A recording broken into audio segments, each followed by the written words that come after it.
Bueno, en esta oportunidad tenemos un grato placer y un privilegio para todos nosotros acá de KDM y todos los amigos que nos están escuchando en estos momentos, es tener con nosotros una leyenda de aquí, de la República Dominicana, bueno, de la República Dominicana, pero está acá, que es el doctor Fernando Taveras, psiquiatra. ¿Cómo está usted, doctor?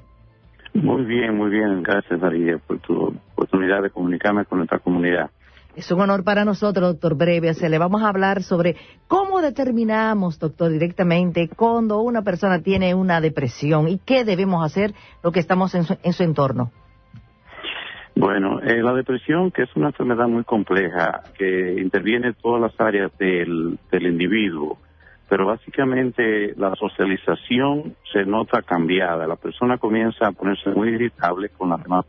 En el mismo ambiente en que estaba anteriormente bien, usted nota que esa persona ya no reacciona de la misma manera a las actividades del diario vivir, incluyendo ya sea si es un joven en la escuela, ya seas con los padres, con los amigos, se pone muy irritable y por tanto uno nota que ha cambiado. Entonces la persona muchas veces se aísla debido a esa misma situación y trata de permanecer solo y puede que haya una falta incluyendo de apetito, de problemas con el sueño. Entonces todas estas cosas, hay una lista de aproximadamente 9 síntomas, en lo cual está la pérdida de entusiasmo por hacer las cosas que normalmente hacen, la falta de energía, y todas estas diferentes cambios en el individuo que debemos abordarlo, no necesariamente con la forma crítica, no, que tú tienes que tú tienes que esto, no, es una forma como qué podemos hacer por ti, no que tú debes hacer, sino el paciente debe abordarse de una manera en soporte. Pero muchas veces pensamos que es un problema de rechazo a uno por sí, a la persona, el mismo paciente se siente que él es rechazado por los demás, cuando realmente él es que está rechazando a las demás personas. Está el factor el deseo de el cuidarse, el cuidado personal, muchas veces se descuida.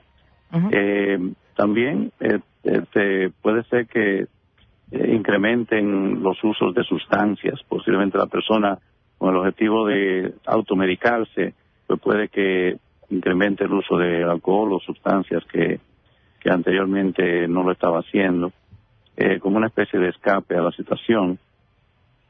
Y se pierde el deseo de vivir. Es una parte muy importante en la cual nosotros ya definitivamente debemos intervenir los profesionales.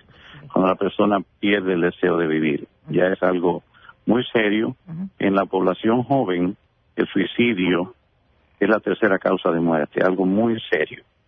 Es muy alto el nivel de suicidio en esa población.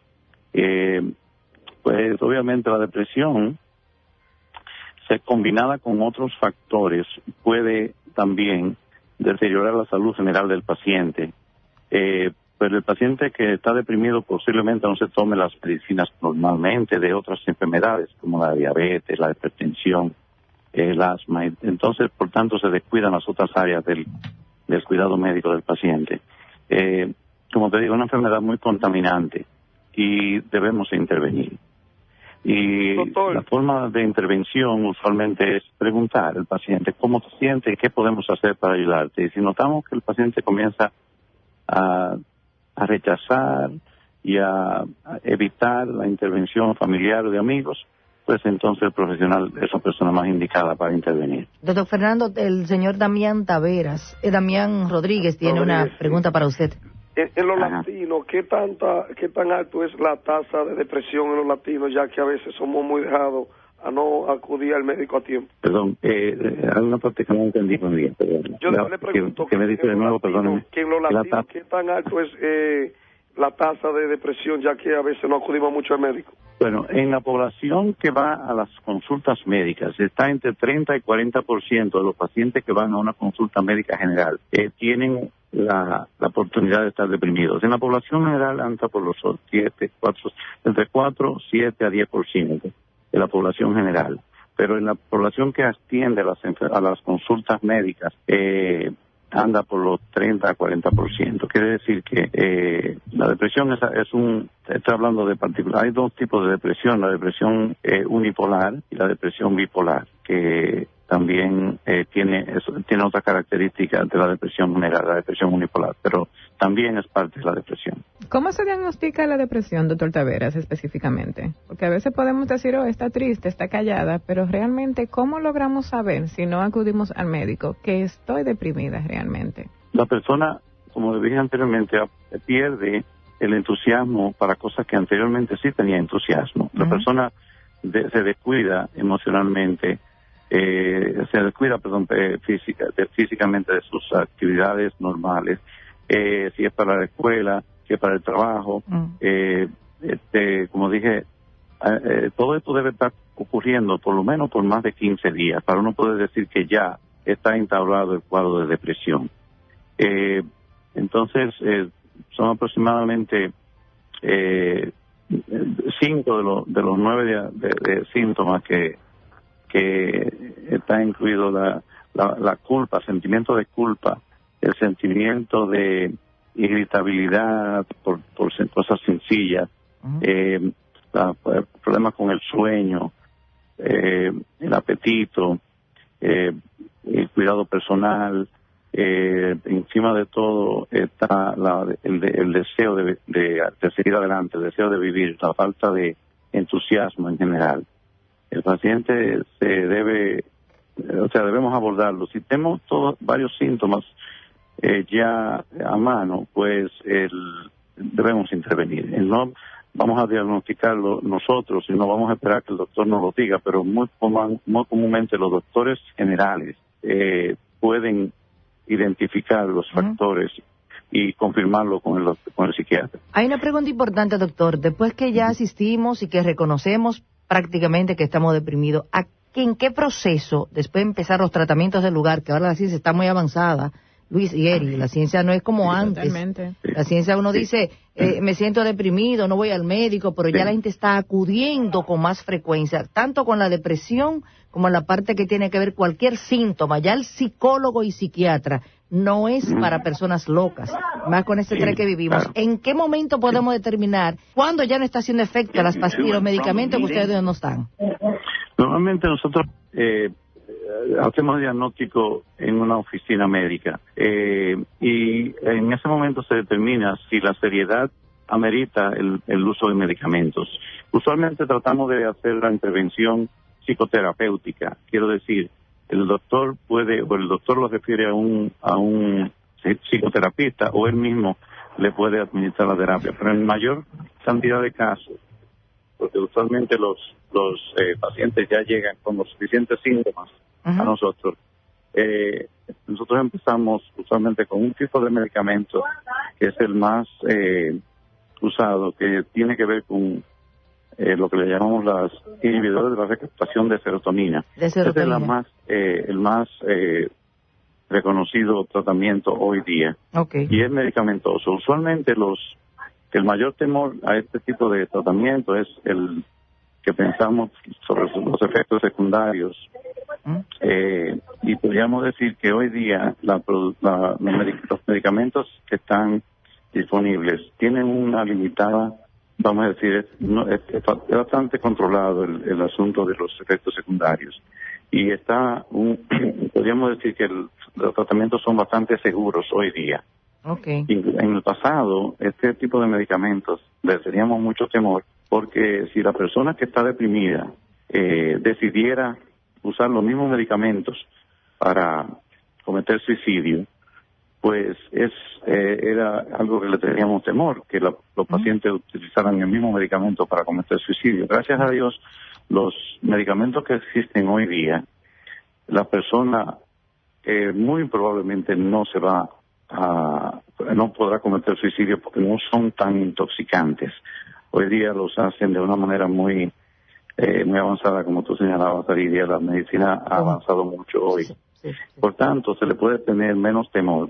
Claro, tienen sus efectos secundarios leves, que pueden ganar peso, que pueden producir ansiedad misma, pueden aumentar, en algunos casos pueden producir dolor de cabeza, pero la mayoría de los efectos secundarios son más tolerables que lo que tenían en el pasado. Doctor, una pregunta obligatoria. Usted decía en su introducción que era muy importante el apoyo, o sea, preguntarle a estos pacientes, ¿qué puedo hacer por ti? O sea, no actuar como dedo acusador. Mi pregunta, y yo sé que la de todas las personas que nos están escuchando, ¿existe la posibilidad de que se cure la depresión?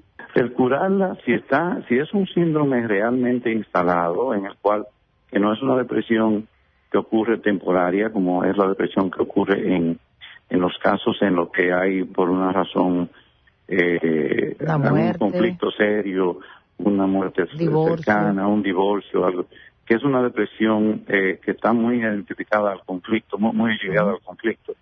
Pues en la mayoría de los casos que no son así, usualmente la depresión lamentablemente no se cura, pero se controla. Así como la diabetes, la presión arterial, el asma, son enfermedades que se controlan, que no se curan. También la depresión tiene lamentablemente esa situación de que podemos conseguir bastante control de ella y retornar normal a la vida normal una vez que haya el tratamiento, pero curarla, si es una depresión de la que nosotros llamamos, anteriormente se llamaba endógena, le decíamos así porque pensábamos que, pero más o menos lo que quiere decir es que es un tipo de depresión que está originada por un desbalance en los neurotransmisores cerebrales. Los neurotransmisores cerebrales, en los cuales está, como dijimos anteriormente, la serotonina, la dopamina, la norepinefrina, y varios de ellos, pues estas sustancias son las que balanceadas le dan el estado de ánimo a uno. Entonces, cuando están desbalanceadas, el estado de ánimo se altera, ya sea depresión o elevación, en este caso la manía, por ejemplo. Entonces, ese balance que ocurre, lamentablemente es algo que es existente prácticamente de por vida. Entonces la persona no debe pensar que porque se tomó el medicamento y se mejoró, ya se curó, sino que debe continuar viendo a su profesional para ver si es necesario la continuación del tratamiento. Doctor, ¿a qué se le puede atribuir el hecho de que algunas personas con algún trastorno mental rehúse ir al médico, rehúse buscar un tratamiento profesional? ¿A qué se debe eso? La mayoría de los casos es por lo que nosotros le llamamos el estigma de lo que quiere decir visitar a un psiquiatra. Lamentablemente el psiquiatra en los años, o sea, vamos a ponerlo en general, el paciente psiquiátrico en general, si ponemos a catalogarlo como individuo, ha sido en la sociedad alguien como que se considera como menos, como de menos nivel. Ese es un enfermo mental, ese no es una persona normal, por tanto es menos que los demás. Entonces esa categoría que existe en el paciente sentirse que es menos, pues obviamente es difícil de aceptar. Al ser difícil de aceptar, la persona tratará de evitar lo más posible que los demás piensen que él tiene o ella tiene una condición psiquiátrica. Entonces, el término loco, que es muy usado, nosotros los psiquiatras no lo usamos, casi le pone el estigma muy serio a la personalidad del individuo. Por tanto, yo trataría, digo yo, en este caso el paciente, trataría de evitar lo más posible que le reconozca el que está enfermo mental. Lo que lamentablemente se traduce en empeoramiento de la situación. Entonces, en la mayoría de los casos, nosotros podemos ver que a las demás personas le dicen al enfermo mental o al enfermo psiquiátrico, pon de tu parte, tú tienes que poner de tu parte, cuando no saben que ya la persona hace tiempo que está tratando de poner de su parte y no ha podido. Claro. Cuando ya comienzan a manifestar síntomas, es porque ya usualmente ya han estado ellos mismos, por su sistema de defensa, tratando de ponerse a la altura de los demás. Y cuando ya fallan, cuando se nota que han ido en deterioro, pues es porque ya ellos han tratado. O sea, por eso que esa es la mejor forma de abordarlo, diciéndole cómo puedo ayudarte. No decirle una vez más lo mismo que han estado oyendo, pon de tu parte. Bueno, con el doctor Fernando Tavera tenemos mucho tela por donde cortar, no solamente la depresión, también existen que los nervios, que la autoestima, que quisiéramos tenerlo con cierta frecuencia.